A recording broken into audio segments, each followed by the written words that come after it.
Dalam tubuh manusia ini ada hampir sekitar 100 triliun sel yang ada. Kemudian dari 100 triliun sel ini ketika ada bakteri juga, bakteri itu ternyata jumlahnya ada 10 kali lebih banyak dari jumlah sel yang ada dalam manusia. Kemudian kita juga kan memiliki ginjal ya, sepasang ginjal ini ternyata dia mampu untuk menyaring 200 liter darah dalam sehari, dan itu bisa menghasilkan sekitar 2 liter limbah dan air.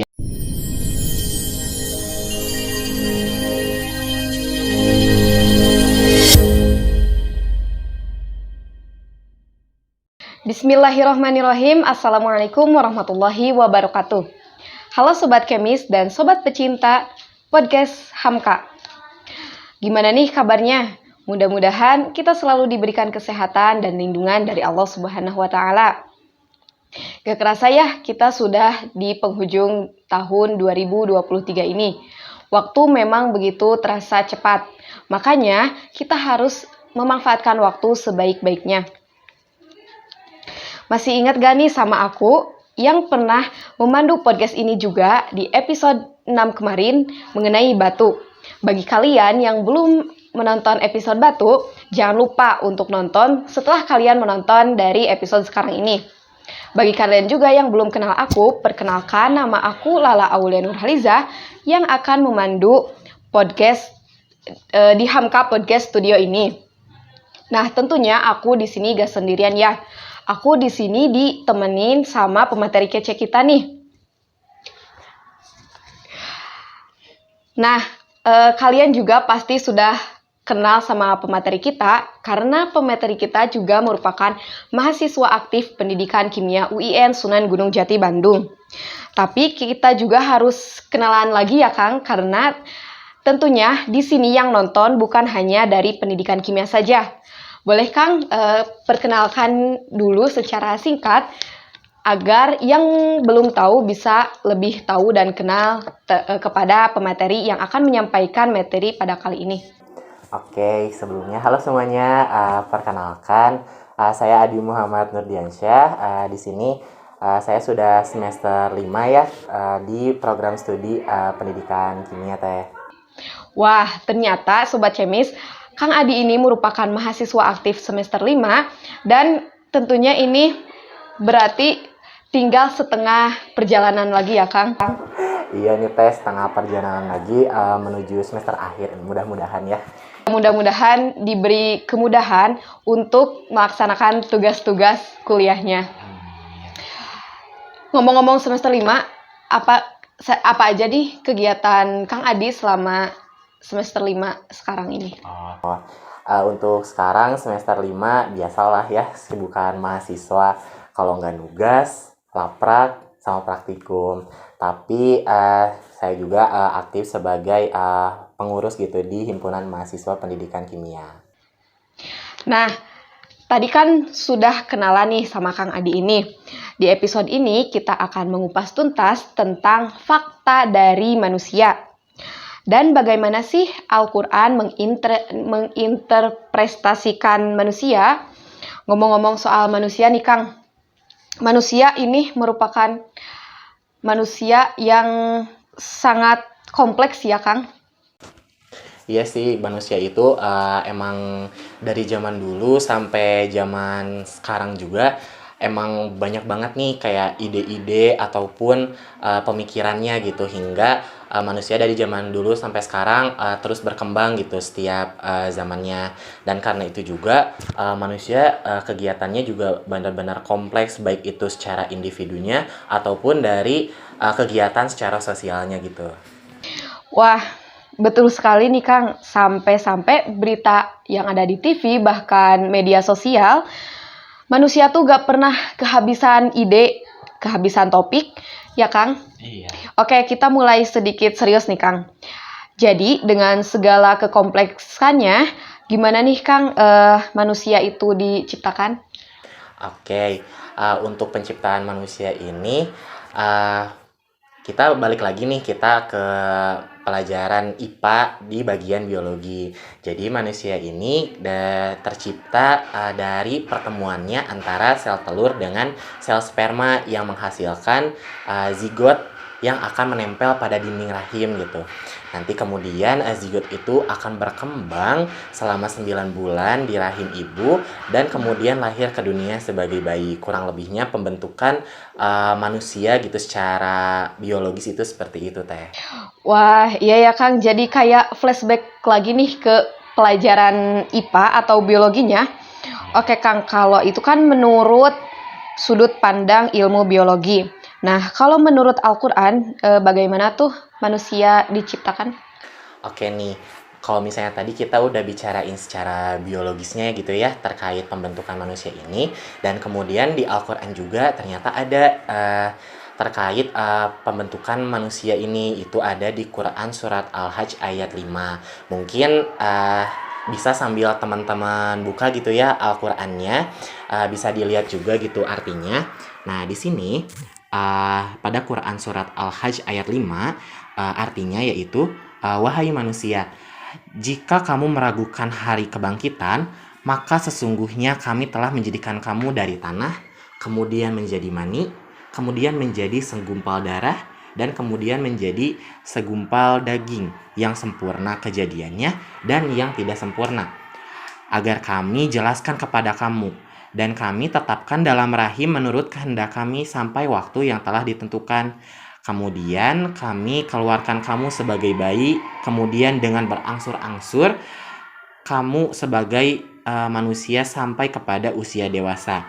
Dan di antara kamu ada yang diwafatkan, dan ada pula di antara kamu yang dikembalikannya sampai usia yang sangat tua atau pikun.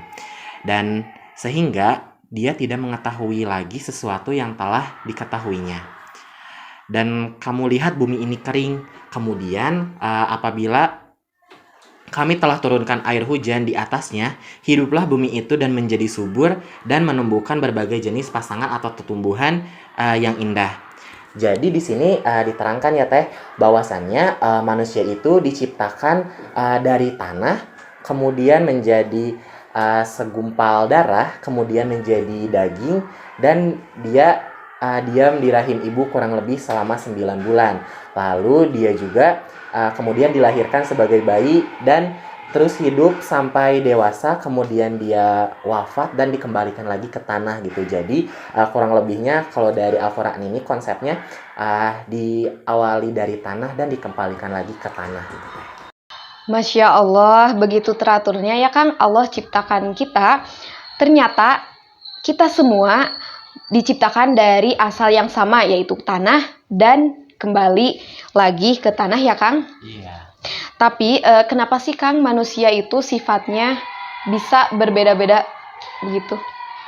Dan kalau untuk manusia, walaupun kita ini manusia diciptakannya sama gitu ya, dari pembentukan antara sel sperma dengan sel telur, tapi kita itu memiliki sifat yang sangat berbeda-beda.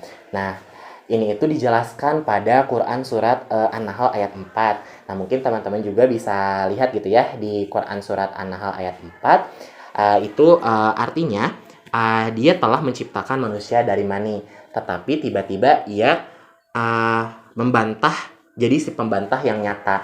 Nah, ini juga bisa menjelaskan gitu ya Teh, bahwasannya ketika manusia telah pada posisi yang tinggi, dia memiliki pencapaian yang mungkin manusia-manusia lain itu belum punya gitu. Tapi kita sebagai manusia ketika merasa seperti itu, kita tidak boleh, karena segala sesuatu itu pasti sama rata gitu ya. Jadi ketika manusia mulai tinggi-tingginya gitu, dan itu kita harus tetap merendah, karena segala sesuatu itu pasti balik lagi kepada Allah Subhanahu wa Ta'ala, karena tanpa pertolongan Allah itu kita tuh bukan apa-apa. Dan kita juga ketika dilahirkan ke dunia ini itu ketika tidak ada kehendak dari Allah, maka kita juga nggak akan ada di dunia ini. Dan Allah juga melahirkan kita untuk menyembahnya gitu. Seperti itu Teh. Masya Allah, betapa besar ya kekuasaan Allah. Jika dia berkehendak, maka itu akan terjadi. Dan kita hanyalah hamba yang lemah tanpanya. Iya. Nah, mungkin ada beberapa fakta lagi nih Teh terkait manusia. Nah, jadi di sini dalam tubuh manusia ini ada hampir sekitar 100 triliun sel yang ada. Kemudian dari 100 triliun sel ini ketika ada bakteri juga. Bakteri itu ternyata jumlahnya ada 10 kali lebih banyak dari jumlah sel yang ada dalam manusia. Kemudian kita juga kan memiliki ginjal ya. Sepasang ginjal ini ternyata dia mampu untuk menyaring 200 liter darah dalam sehari, dan itu bisa menghasilkan sekitar 2 liter limbah dan air. Lalu juga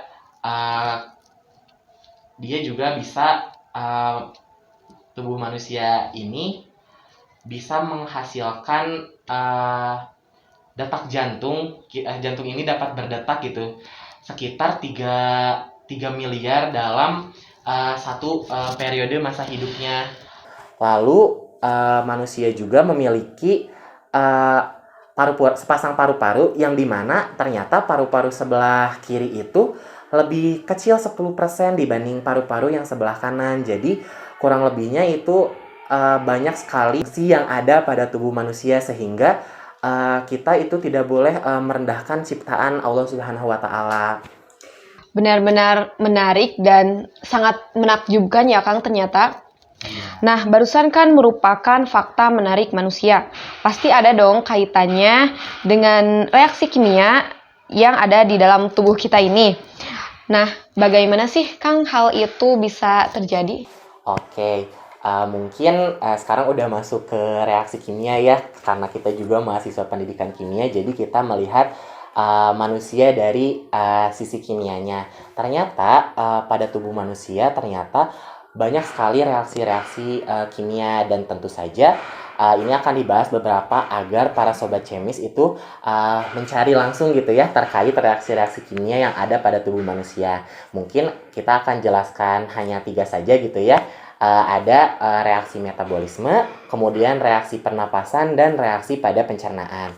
Nah, reaksi metabolisme ini adalah sekumpulan reaksi yang ada reaksi anabolisme atau reaksi mengenai pembentukan molekul. Kemudian ada reaksi katabolisme yang terkait pemecahan molekul. Jadi kurang lebihnya di sini itu terkait dengan penyimpanan dan penggunaan energi. Lalu ada juga reaksi terkait pernafasan, di mana gula dan oksigen itu diolah dan diubah menjadi karbon dioksida dan air dan energi. Lalu ada reaksi pencernaan, di mana lambung itu mengolah makanan-makanan yang masuk ke dalam tubuh yang memiliki zat-zat yang sangat makromolekul sekali terkait seperti karbohidrat, protein, dan juga ada lemak. Dan itu akan diubah menjadi zat-zat yang lebih sederhana, lebihnya seperti asam lemak, gula atau glukosa, dan juga asam amino. Dan itu hanya beberapa reaksi yang kita bahas aja dalam tubuh manusia. Dan terkait banyaknya reaksi ini bisa sobat cemis cari ya nanti, karena ada bah Google juga gitu yang bisa mencari gitu ya. Wah, gak henti-henti ya kita dibuat kagum akan betapa maha besarnya Allah atas segala ciptaannya. Kun fayakun, segala sesuatu dapat terjadi ketika Allah berkehendak, termasuk hal-hal yang mungkin mustahil secara logika. Namun atas kehendak Allah, segala sesuatu dapat terjadi meskipun dalam sekejap. Begitu dahsyatnya kekuasaan Allah, jika sudah dikehendaki oleh Allah, maka dapat benar-benar terjadi tanpa terkecuali. Oke Sobat Kemis, pembahasan kita mengenai manusia telah selesai sampai di sini. Dan jangan lupa untuk terus mendengarkan episode-episode kita selanjutnya. Jangan lupa juga, jika kalian ingin mengirimkan kritik dan saran, boleh ya kirim ke DM Instagram kita @hamka_uinsgd. Saya Lala Aulia dan pemateri kita Kang Adi Muhammad Nurdiansyah pamit undur diri. Oh iya, jangan lupa bagi kalian yang belum subscribe, Jangan lupa subscribe dan tekan lonceng yang ada di bawah supaya kalian gak ketinggalan nih informasi-informasi dari YouTube kita. Jangan lupa juga kalian share, komen, dan like. Share ya ke teman-teman kalian dan ke keluarga kalian agar teman-teman kalian juga dapat mengetahui nih tentang manusia ini. Terima kasih. Wassalamualaikum warahmatullahi wabarakatuh. Bye bye.